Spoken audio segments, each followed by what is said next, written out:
See, although Farage has never won an election, people are saying that he's still a household name. Well, so's Mr. Sheen, the household name, and he's never going to be PM, but he's very polished. Hello and welcome to the Glesga podcast. Coming up this week, people will say he's like Marmite.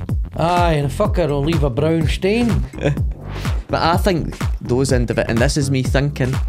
I think. You need to watch that. I tell you something, the last time you had thoughts, I mean, who she's get burnt down and all that, people leave. Because the other reason he says he's not joining the Tory party is because they need to reset themselves. Reset themselves? No, they need to reboot themselves. Reboot themselves right in a boz. But more of that later. In this episode, we're talking about everything. Nigel Farage, he's making a comeback. Well, I can't believe we're talking about this guy. And I'll tell you something, he's no my mate, by the way. He's no my... I mean, I don't even know the guy, right? But he's a very dangerous man. I mean, this is the guy who says... I must confess, when I'm on the tube in London and I hear a foreign accent, it makes me feel uncomfortable. He's a racist. The guy's a racist. Anyway, what are we talking about him for? Well, it's ironic that, because if he was in the Glasgow subway and he spoke like him, somebody would banjo him and all. Well, that's the thing. Well, no, I think we're very tolerant of posh gets in Glasgow. I think a posh person comes into Glasgow and we go, oh, there's a big posh person, and we're kind of okay. It's just if he's a fanny, or no, because you're a bit posh, right? But people give you, they give you some slack because you're my boy. They say, that's Glesga Dad's boy. He's clearly been brought up by his mother or something. So, as long as you're no a diddy, as long as you're no a fanny, Farage, he's got some funny ideas about stuff. And the joking is, we don't really tolerate that sort of pish. Do you not think it's mad though that 7 times he's been knocked down, so he's not won a seat in 7 elections and he's back again? He just can't take... He's like that, nah, I'm not getting defeated again. Who is the guy he's replacing? Is this the guy that used to be a Tory MP? So he's replacing the party leader of Reform. Right. But he's standing in Claxton again. But is that nowhere? Did they not have a UKIP MP before? Previously they did, aye. Well, I tell you what, that might be a seat that he could win. Because if they had a UKIP, and that used to be his party, and then they changed the name because they got Brexit done. So they've obviously got another agenda, which is stop immigration and all that, right? So I think he could win it. People will say he's like Marmite. Aye, and the fucker will leave a brown stain.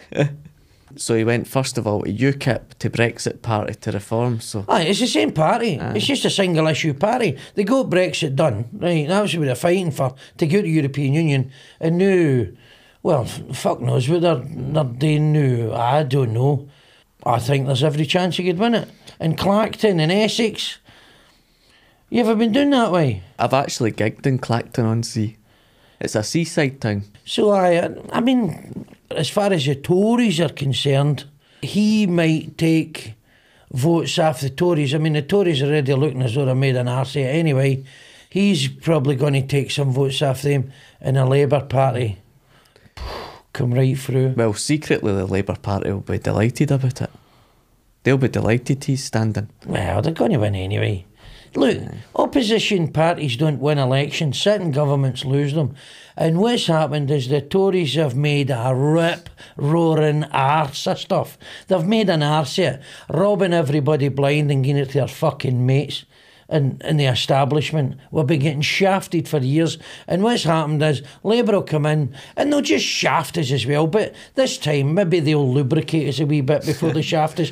It doesn't make any difference who's in. They're all a shower of bastards. Do you not think it's typical, though, Farage, politician, he said literally a week before, he stood at Dover. Of course he stood at Dover, where else would they stand? And he was in a yacht club making a speech saying he wasn't going to stand. People change their mind all the time.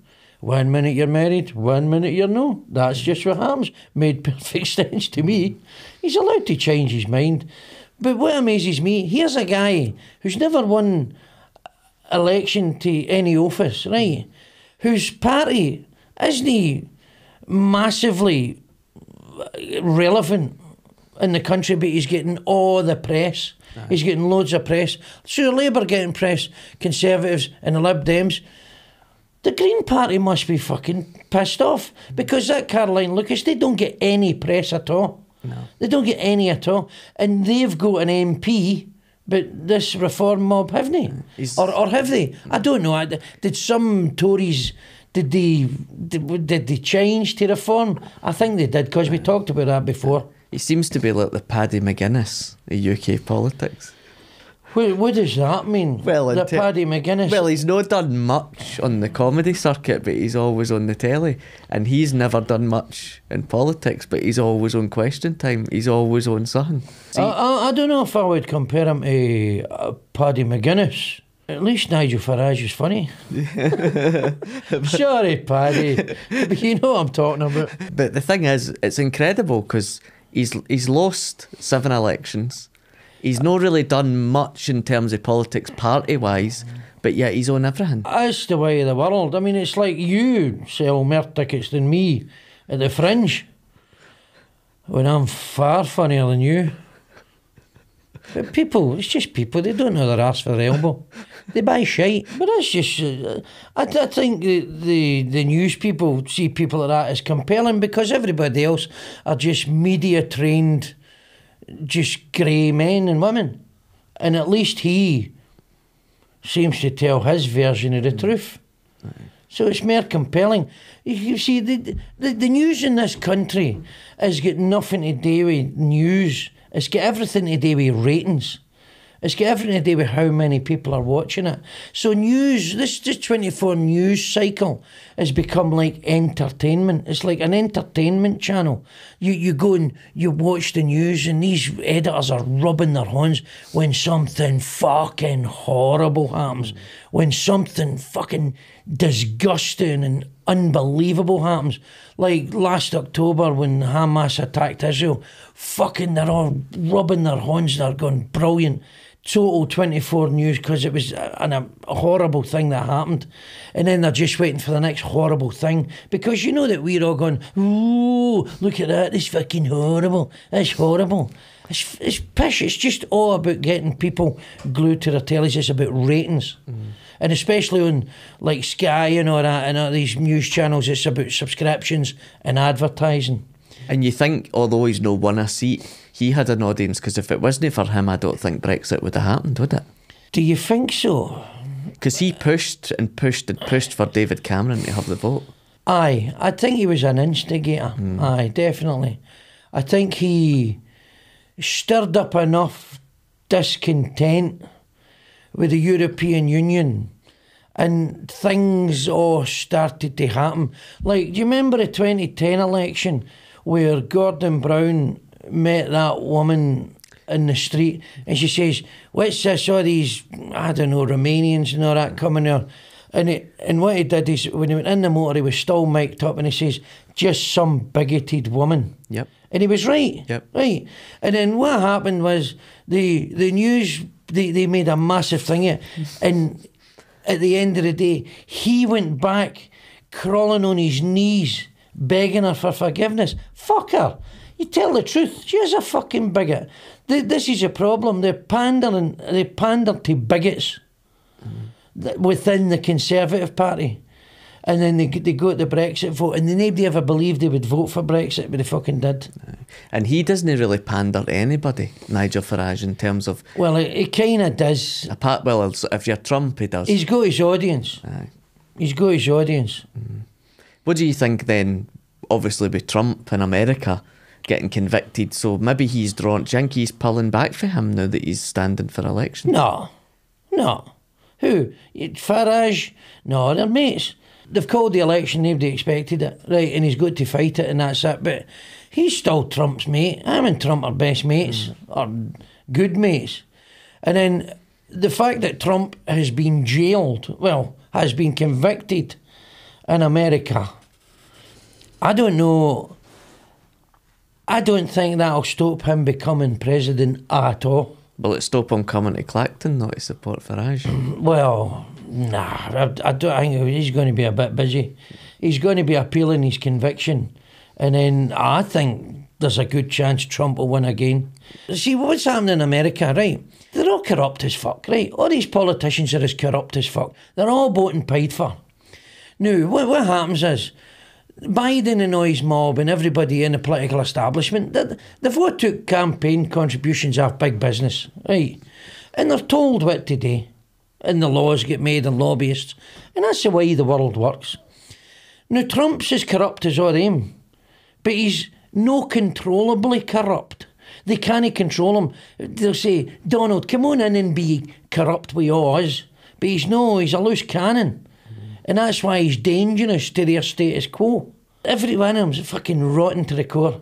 Totally corrupt. But this is the thing. People on a certain strata of people in American society go, right, Trump, you'll do for us. Because they look at what's always been happening. And they don't feel that government for the people, by the people exists in America, because it doesn't, and it doesn't exist here. Well, that's why Keir Starmer's going to get in, because there's nobody else. Yeah, there's nobody else. But there is an alternative. There's an alternative in Scotland. You could vote SNP and boot them all out, or the Westminster mob out. And the Tories have definitely tried to go more right with things like the Rwanda policy that Farage would love. You talked about the Rwanda flights. He wanted them shot down. You can't say that. I just fucking did. And then also this, it's not compulsory, but this national, what do you call it? National service.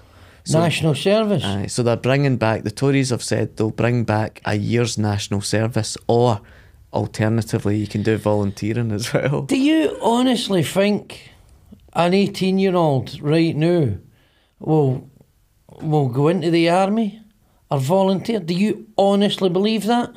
I think some would I'd rather do it in fucking orienteering or something. National. Fucking hell, man. So it's voluntary service for a year or national service. As opposed to what? I mean, I'm not sure if it's absolutely compulsory. I think the option's there, which, I mean, they're trying to obviously teach discipline and reduce antisocial behaviour with pushing them into national service to give them a bit of... See, this is all bollocks, right? I don't know how this is going to work, right? But if I was Vladimir Putin, Britain was getting wide with an army of gangly, tracksuited 18-year-olds, I would think, I'm in with a chance here. Battle-hardened Russian troops against 100,000 ball bags that's been playing Fortnite for 4 years. Do you think I would have been like at 18, national service? Well, how good's your gaming? You a good gamer? Alright, I was good at Mario Kart. I could throw some shells at folk. Right. Arm shells. Aye. See if you're a gamer, see if you're good at gaming, shooting games and all that, Grand Theft Auto and stuff, and Fortnite and Call of Duty and all this pish, Tekken and all that. You remember all the mad games you used to play? Then they're all fighting with drones and all that now anyway, so they could be sitting in their bed with the internet and all that. So that's how the Russians would beat us, just fucking unplug the Wi-Fi and then we're fucked. Do you think the Russians though could deal with a red shell and a banana skin? A red shell and a banana skin? Aye, Mario Kart. Super Mario Kart used to throw red shells, banana skins. Oh, was that what it was? I never played it. You know I never played it. You never played it. So I fucking don't know what you're talking about. Mario Kart. Aye, maybe I don't know. You don't know what you're missing. Oh, I know, aye. Tell us in the comments what was your best video game if you played Mario Kart, if you were good at it. Space Invaders. Just 3 buttons. A fire button and side to side. Remember, it used to just be a wee controller. Aye. That's simple. Just shooting aliens. That was it. And then your game controller, there was like... How many buttons were on it? Oh, there was a few. 40 fucking buttons. Fuck's sake. Vibrated as I know, well. it was just too complicated. Fuck that shit. So, more on Nigel Farage in a bit, but now we're going to have a quick break and then we'll be back with some clips from our live shows. Now, here's some clips from our last amazing live show that we did at Blackfriars in Glasgow. What's the biggest thing you've maybe missed out on, you've maybe close to, and you... Been up for loads of big stuff that never got anywhere near. It'll happen for you, son. Cheers. It'll happen for you, Jordan. It'll happen for you. I was never in Taggart, and I think you're not a proper actor unless you were in Taggart. That's kind of It was before your time, though. No, I was in Taggart.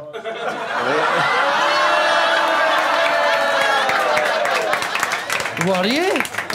What did you do? An extra.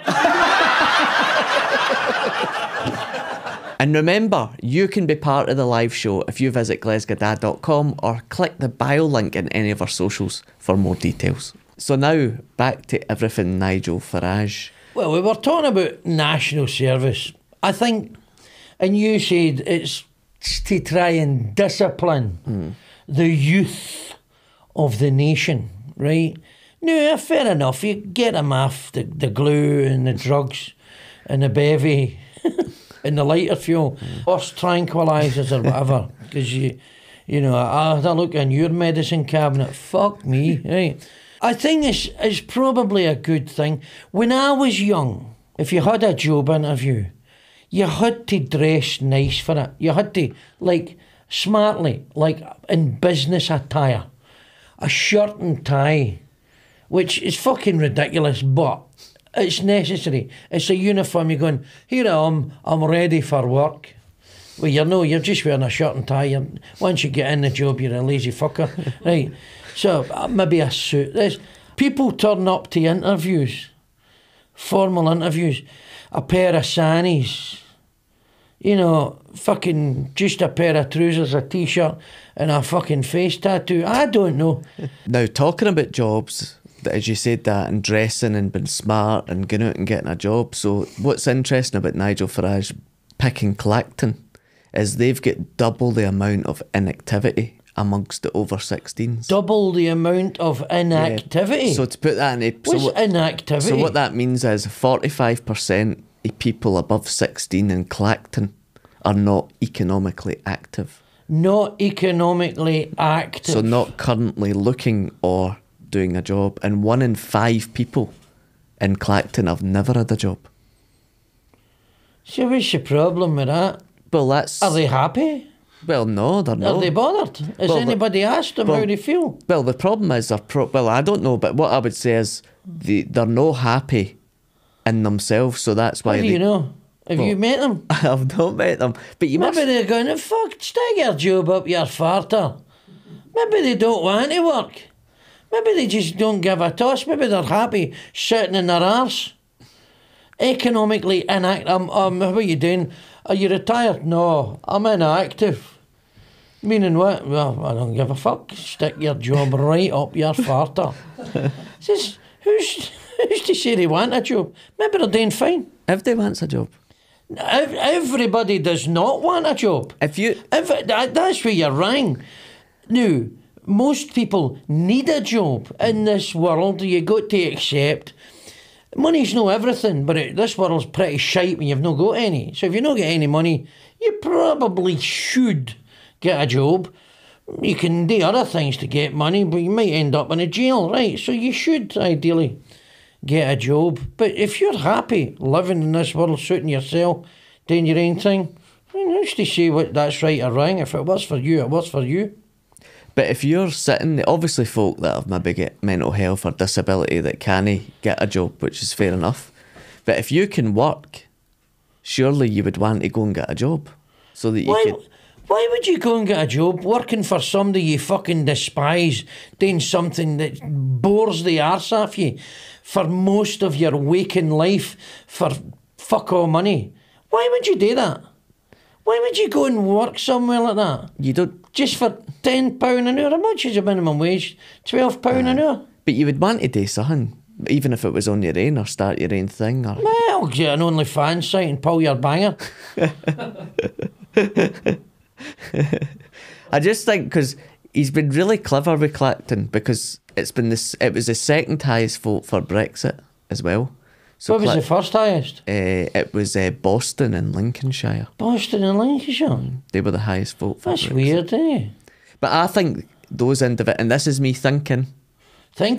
I think. You need to watch that. I tell you something, the last time you had thoughts, I mean, who she's get burnt down and all that, people leave. You need to stop Come that. on, I need to use my economics degree for something. So, I think what's happened here is people, obviously the 1 in 5 people don't have a job. You've got the 45% are economically inactive. So they are, because they've not got a job, because they're not earning, they've got disposable income, I would because they're think. not earning and they've not got disposable income, Aye, right? I would say they're unhappy. So when you're unhappy, sometimes you start blaming others for your unhappiness rather aye. than taking life. So that's why Right. they're saying Aye, right. these people are taking our jobs and they've voted Brexit and then they're nowhere to get a job themselves. Well, that's the thing, right? What jobs are they taking? Fucking Uber delivery driver. what jobs are they taking? Right, go on, you go on your bike then. Fucking right. This is I know what you mean. I'm not right. saying this, I but know what what you I mean mean. is- People are discontented generally because their life's not turned out the way it should, right? The way they wanted, and for whatever reason, they had a view of where they wanted to be, and they're where they don't want to be. For the simple reason they've not got up off their arse and went for it. Now that's their own fault. Unfortunately, what people like Farage and Trump do, and they go, it's not your fault, you've been fucked over. And to a certain degree, that's true to a certain point, because so many people, right, have been denied opportunity to do the things that they really want. You're restricted in what you can do, right, jobs wise. If you want to do something different, it's hard to do that. You look at the cost of housing in this country. It used to be, you could buy a house which would cost 2.5 times your annual wage. 25 years ago, 30 years ago, that was possible, right? You buy a house for, say, 60,000 and you were on 20,000. Now the average house is, it's not 3 times your wage, it's 8 times your wage. So this whole thing is becoming out of most people's reach. And that's no the people's fault. That's a deliberate government policy which done away with all the social housing, led to a scarcity in supply, that you know this, right? And then as a consequence, house prices went up. That's fucking squarely at the door of the government. That's not my fault or your fault. I never made that decision to sell off all the council houses in the 80s. The fucking government did. So how's that my responsibility? So because now, if I'm a young person now and I'm still on £25,000 a year and a house, instead of being 75 grand, is 250 grand or 200 grand, basically because I can't buy that house, then I've failed. Because the economy's been fucking rigged against me. That's the reality. That's why folk are bumping off their parents, so you better watch yourself. Bumping off their parents? Fuck you off. But that's how you can get on the housing ladder, really, when your parent goes or leaves you a house or leaves you a deposit. Well, I'm going to fuck you right up because I'm going to get a gym membership. I'll screw you right up. By the time you get your hands on that pile, the baronial pile, you'll have a beard down to your buzz. You'll sell the house and buy a caravan in Govan and I'll tell you what, I'll sell a house and buy a holiday home in Clacton. No, I bet I couldn't afford it. Clacton? I wouldn't get down there. I'll go up to the Highlands. There are Tories up there. No, they're well. Aye, they are. Aberdeen's the only Aberdeen's city, no the Highlands. Aberdeen's no the Highlands. I'm talking Ullapool or somewhere. No as nice as that, because you could never afford a house in Ullapool now. Remember Nasty and Bigger? Falkirk's the Highlands to me. Oh, aye, It's up mind north, you. innit? Falkirk, aye. Oh, you could get a house in Falkirk fairly cheap. You could In fact, buy Falkirk. where was that last week? I was in the Cumnock. I was in the village of Cumnock. No, I never knew the Cumnock and New Cumnock were two different places. Right, but I was in old shitey Cumnock. I wasn't in New Cumnock. And I reckon you could get a house there for reasonable money. And if I went on and I was speaking to the people and I says, so how did you end up living here? Was it bad investment decisions? A bankruptcy? Divorced twice? I don't know. They were laughing. They took it in the spirit it was intended. Or there was a couple of po-faced bastards go, no, how dare you? But they were for Auchinleck. which makes Cumnock look like Henley-on-Thames. Oh, God. But that's the home of true football rivalry. See, you think the Old Firm's bad. You go to an Auchinleck, Talbot, Cumnock game in the junior leagues. I mean, they're evil. They're at each other's throats. Because that's what it's like out in the back of beyond. You go, who's he? He's no fae here. Mon will kill him. Going back to the old days of the Highland clans. He's a Campbell, I'm a MacDonald. Mon will knack each other. You're no fae here. Run out of the hill, steal his coos, steal his women, then knack him. That's what they used to do. That still goes on. Cumnock and Auchinleck. So more chance of getting a house down there. Well, let us know about rivalries. If you've got local rivalries, we'll like to know. Well, it's like Motherwell and Hamilton, right? But they say Motherwell and Airdrie is a rivalry. Well, it's Airdrie and Motherwell, isn't it? Aye. Section C? Aye, well. Aye. We'll not do the song.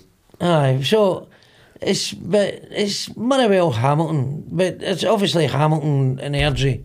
They're down in the lower leagues, Aye. and the mighty Well are still in the Premiership and will remain so for the foreseeable future, because we're no great, but we're no as shite as a lot of other teams.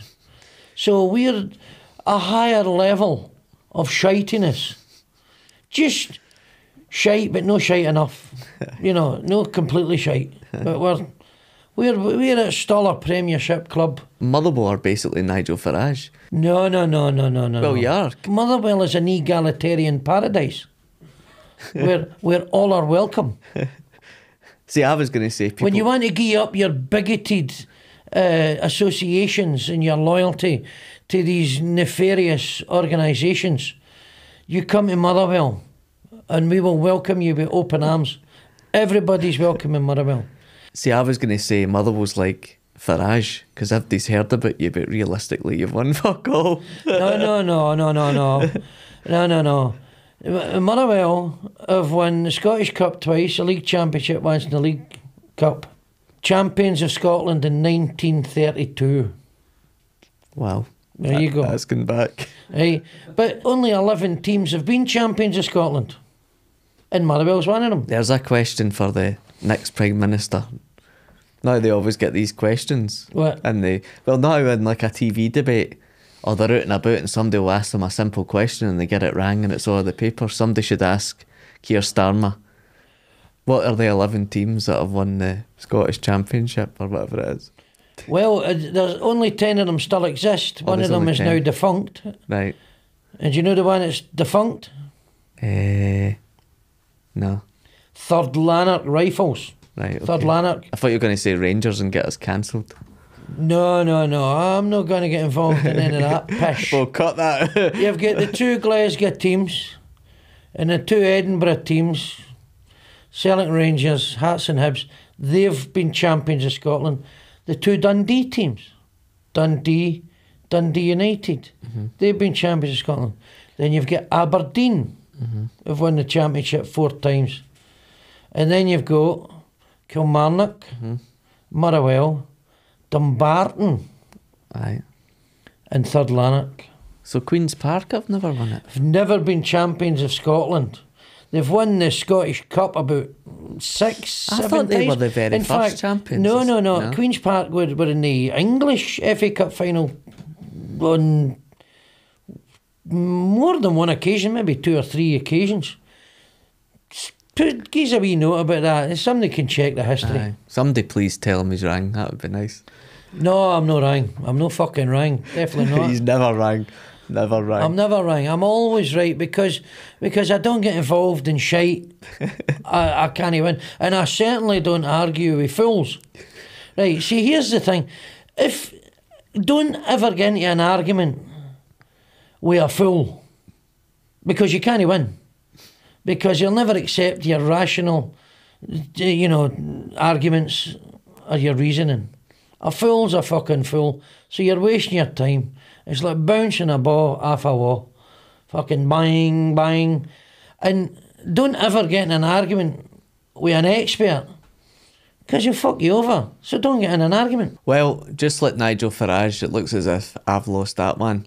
Now, before we go, here's a clip that you decided was the best from last week. Scotland, Scotland, off to the Euros for Scotland. We've got McTominay and we'll sing all night and day. For Scotland, for Scotland. Na na na na na na, na na na na na na, na na na na na na na na na. Scotland. Na na na na na na, na na na na na na, na na na na na na na. Now remember, starting on Father's Day this Sunday, you can support Glesga from as little as £3 so that we can do what we do. I know. I need a new cardigan and a new bonnet. So we're going to wrap the episode up there. Now remember, if you want to see us live, to visit glesga.com, click the social link on any of our bios, and if you enjoyed the show, please give us 5 stars on your podcast provider or give us a comment on YouTube. And remember to click the bell button on YouTube because it alerts you for when we upload a video. And as we normally say, if you loved the episode, tell your friends, but if you didn't, Fuck off.